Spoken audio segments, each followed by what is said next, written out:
I think it's clear that Europe have a kind of identity crisis. I wouldn't say that Europe really have a crisis. I think that there is a very robust tradition of trust and trade, I call it. There's a culture for exchange, and there's a very robust infrastructure around this. The sad thing is, it's so boring, right? People are not gonna identify with each other based on a trade contract or a trade deal or something.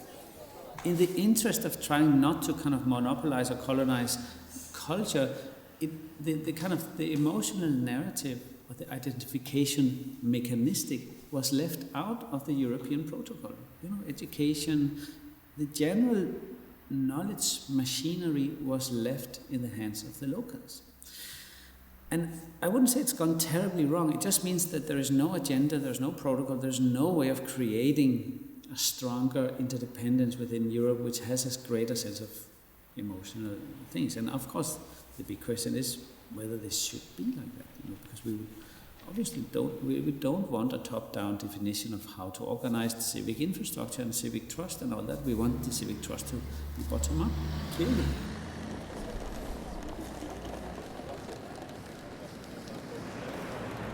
I believe in progress, and I believe in professional work. So I don't, and if we for a second just split the idealistic or the narrative of Europe of a dream and of a human project, but just see Europe as yet another political structure, not a state, but a kind of entity that tries to organize people's life in a certain space, in a certain time, which is what it is. The European Union as a political project has a mission in preventing that people kill each other, and by sharing common goods or by sharing a certain policy, improving a kind of market economy, and in a way raising the standard of living, or allowing a standard of living for all these people living in that political entity, in that space, that nobody needs to die. And this task, in a way, is given in a geopolitical context, which is a global context. And there is a task, I think, for Europe in that context, that Europe safeguards peace, it safeguards the well-being of people, and it tries to enlarge these two, in a way, aims that it has for its own project to, in a global context, to as many people around this world as possible. I think when we talk about this human dimension, then Europe has the task not to protect just inward-looking human values equals European values. No, then it has a set of values that Europe needs, and that's a huge responsibility, I think, that we as Europeans, with a political project that is allowing security to us, peace, and that is allowing survival to us, and that is allowing certain rights to us. So we are in a fantastic privilege with all its differences and things that we have to work on. Of course, there's no doubt about that. Now I acknowledge that we have freedom, and I acknowledge that it's not a self-evidence. Even that requires huge attention, that we have freedom, and we see this around Europe and very close by, that it's not an evidence. So it needs an attention in itself. But let's assume that this freedom is a given. That this freedom is something I have been growing up with. The next step, or the freedom that I enjoy, is only as much worth as it can be shared with as many people as possible. And that is justice. So freedom becomes justice, and justice is what should guide us.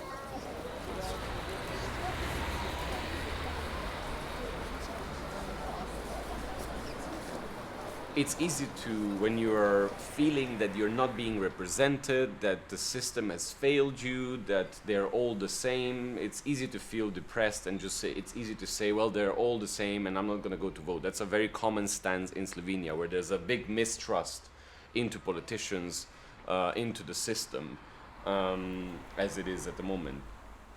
And sometimes I do face that question when I go to the ballot box, when I see an election in Slovenia, and I feel like, who the hell should I vote for? And you do easily fall into the trap, they're all the same. Countries say they want growth, but they're cutting culture, they're cutting education, they're cutting support to civil society organizations and to youth organizations, you're cutting what is actually the best investment in a future society. They are claiming that they want to have a knowledge-based society, but they are cutting the roots of that knowledge-based society. So that's what worries us a lot. So we need to get out of the paradigm of austerity, but also get out of the paradigm that just saving is going to be the best way to do it, and that saving on one thing is the only thing. In Greece, they didn't cut the military spending. They cut education and healthcare, so that people are now poorer than ever, but the military is still doing well. That just doesn't make any sense.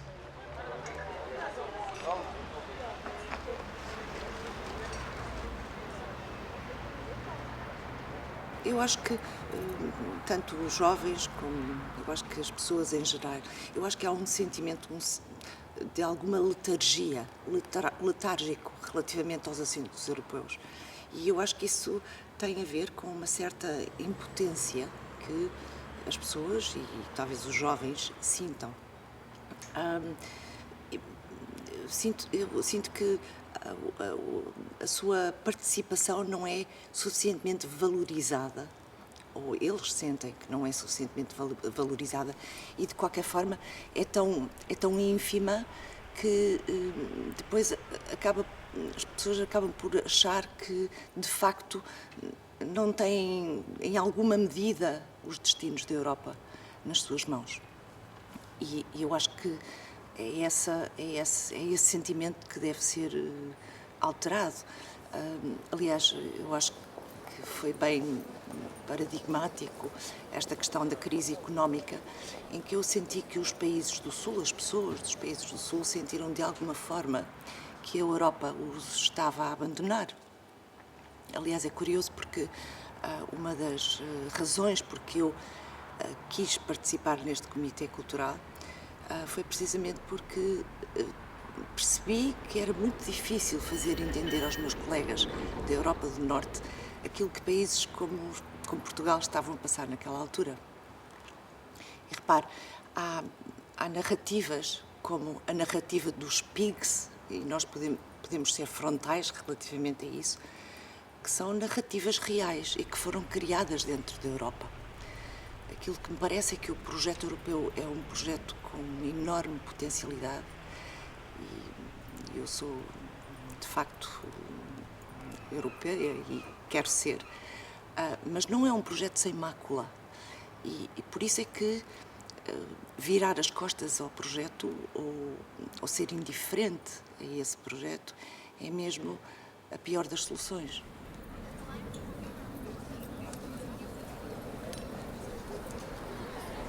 We share our taxes, and then there is a common ground and common solidarity in social security, education, and so on.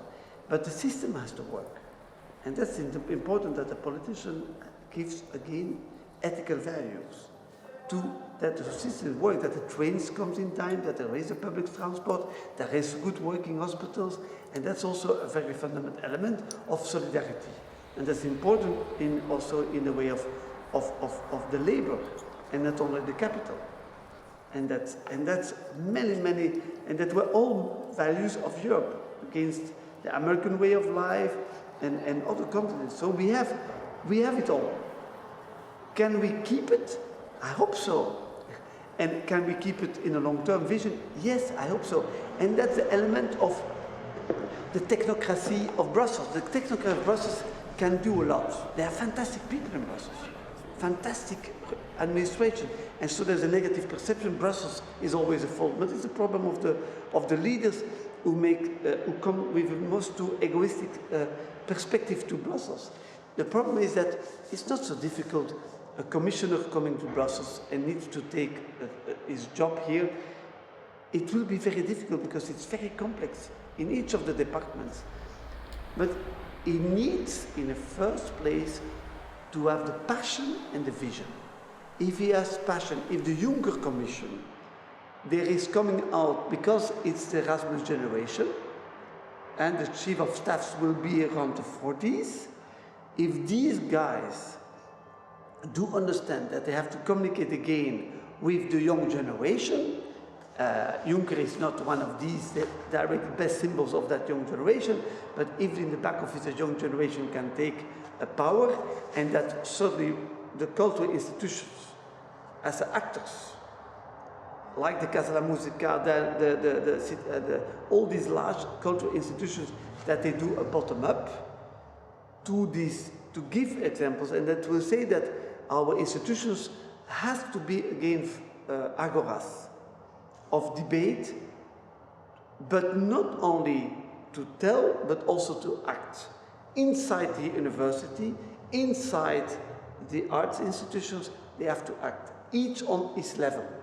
And that's, if with the project of the narrative, we can start again a movement as a stand-up for Europe, then we will have achieved something.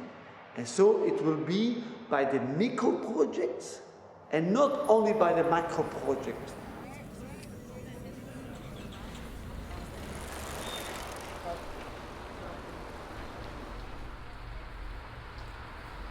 Well, there is something that we Europeans all want together. It's very difficult to see it when you live in Europe. It's very easy to see it if you live somewhere else.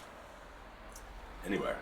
Even in America, you immediately feel, okay, so this is why I'm European, this is why we believe differently. So, let alone if you live in China, Russia, Africa, or somewhere else, you will immediately know what it is that we Europeans value, and that's quality of life, respect for one another, making things actually quite meticulously. There's a lot of respect, there's a protection of the weak, be it minority or economically speaking.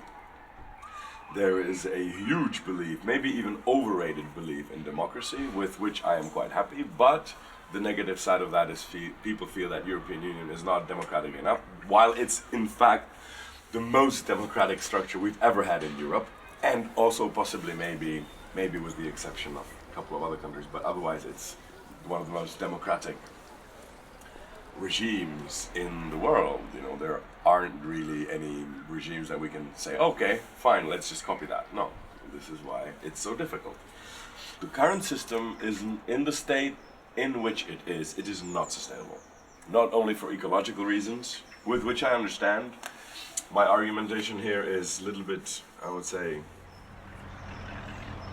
going even beyond that. I say, even if we had endless resources, as we do not, I'm not doubting, but let's just imagine that clean air is abundant, enough of petrol, enough of coal, or let's say that we tomorrow invent some magical way of energy source, whatever.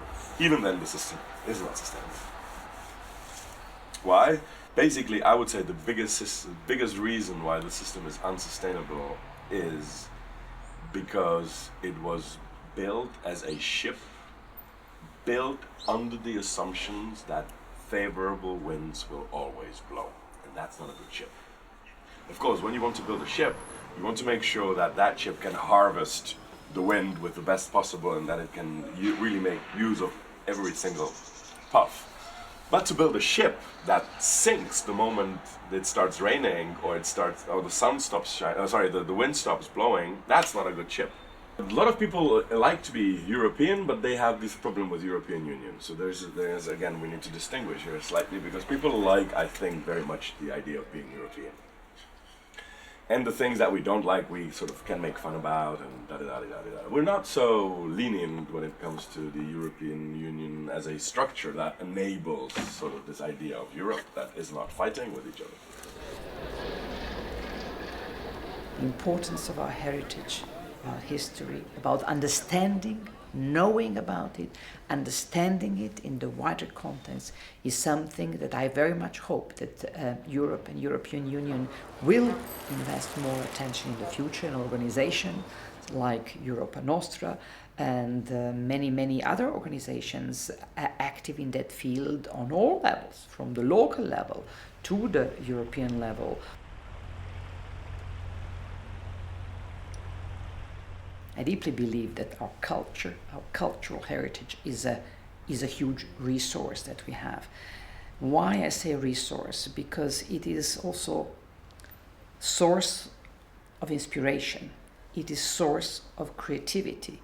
It is learning from the founding fathers. It is learning from so many generations before. It is getting inspiration for so many artists, scientists that have made Europe such a formidable place on the globe, and sort of continue to journey not just as a sort of fortress Europe, but rather as an open space, as Europeans, but cosmopolitan Europeans who are taking responsibility in the world of today, and in a way providing the necessary cultural leadership that the entire world today needs from Europe to take.